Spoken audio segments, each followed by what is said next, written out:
All right, we are going to sketch the graph of this trig function here, y equals 2 times sine x minus pi over 4. So let's start writing down some things here, some information. The amplitude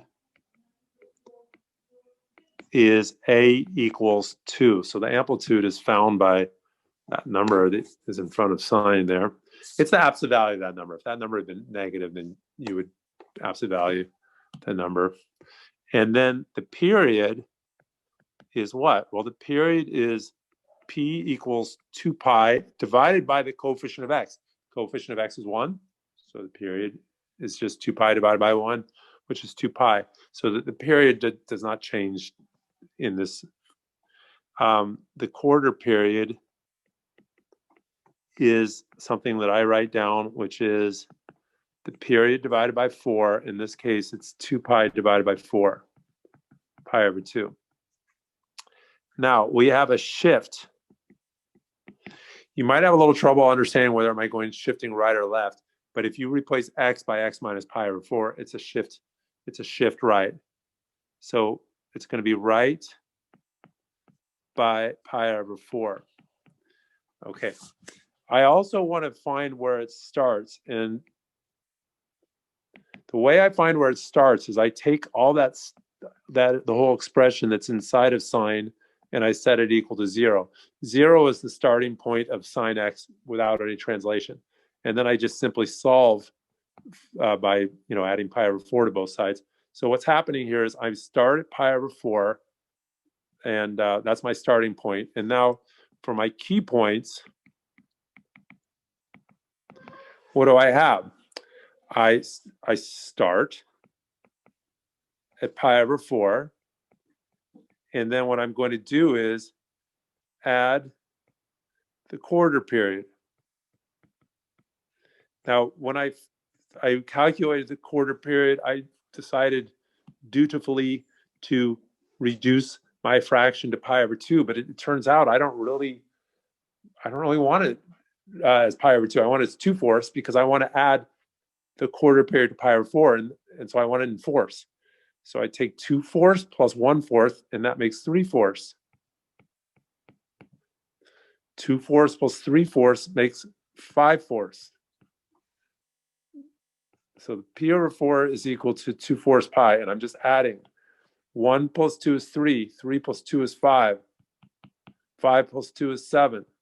How many do I have so far? 1, 2, 3, 4. I need one more. I need 9. I need 5 key points.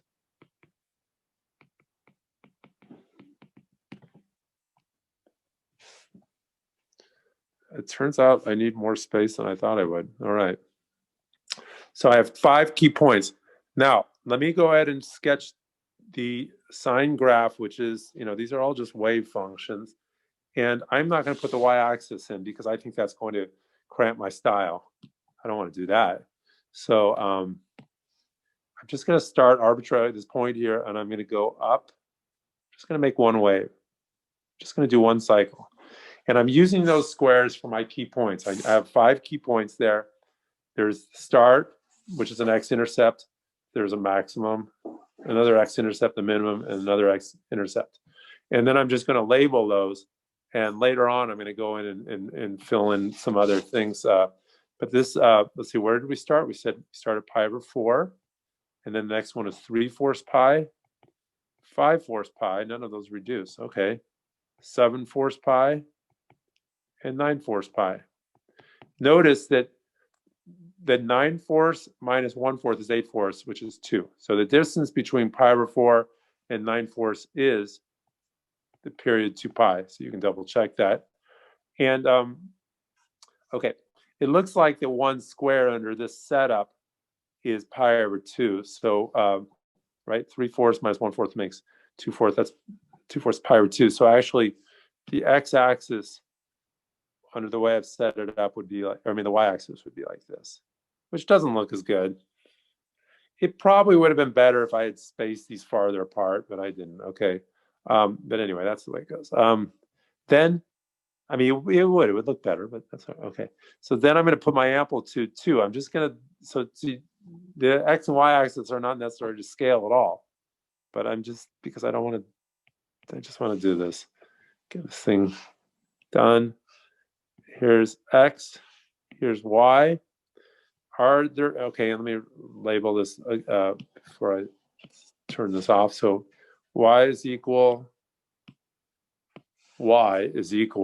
to times sine X minus pi over 4.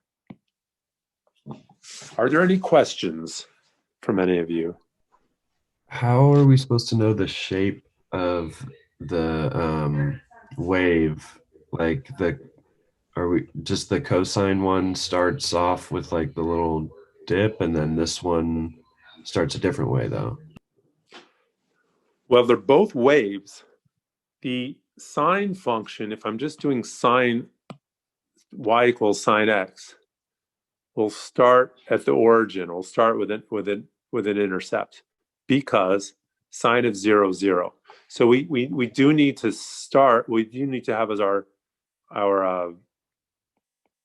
just something that we know and have studied this graph. But we do know, hopefully, that sine of 0 is 0. So that makes sense that we start like that. You know, we start with a wave at the x-axis. Well, cosine, okay, so this is y equals sine x. And let me change colors. If I write down y equals cosine x, cosine starts at the top because cosine of 0 is 1. Same key points. So this is sine and cosine without a translation, without shifting or anything like that. Does that answer your question? So what our graph is it's just taking this y equals sine x and shifting it by pi over 4 to the right. So in fact, on the sine x graph, I have all these key points. And what you could do is just add pi over 4 to all those key points. So 0 plus pi over 4 gives me the first one. Pi over 2 plus pi over 4 makes 3/4. Pi plus pi over 4 makes 5/4. 3 halves plus pi over 4 makes 7/4, etc. You just add pi over 4. This is a shift to the right. So it's a shift to the right by pi over 4 sine. And then the amplitude of sine x is 1. But since you multiply by 2, the amplitude is 2. So you have to know, you have to know the original sine graph. Sine of 0, 0, cosine of 0, 1. Are there any other questions?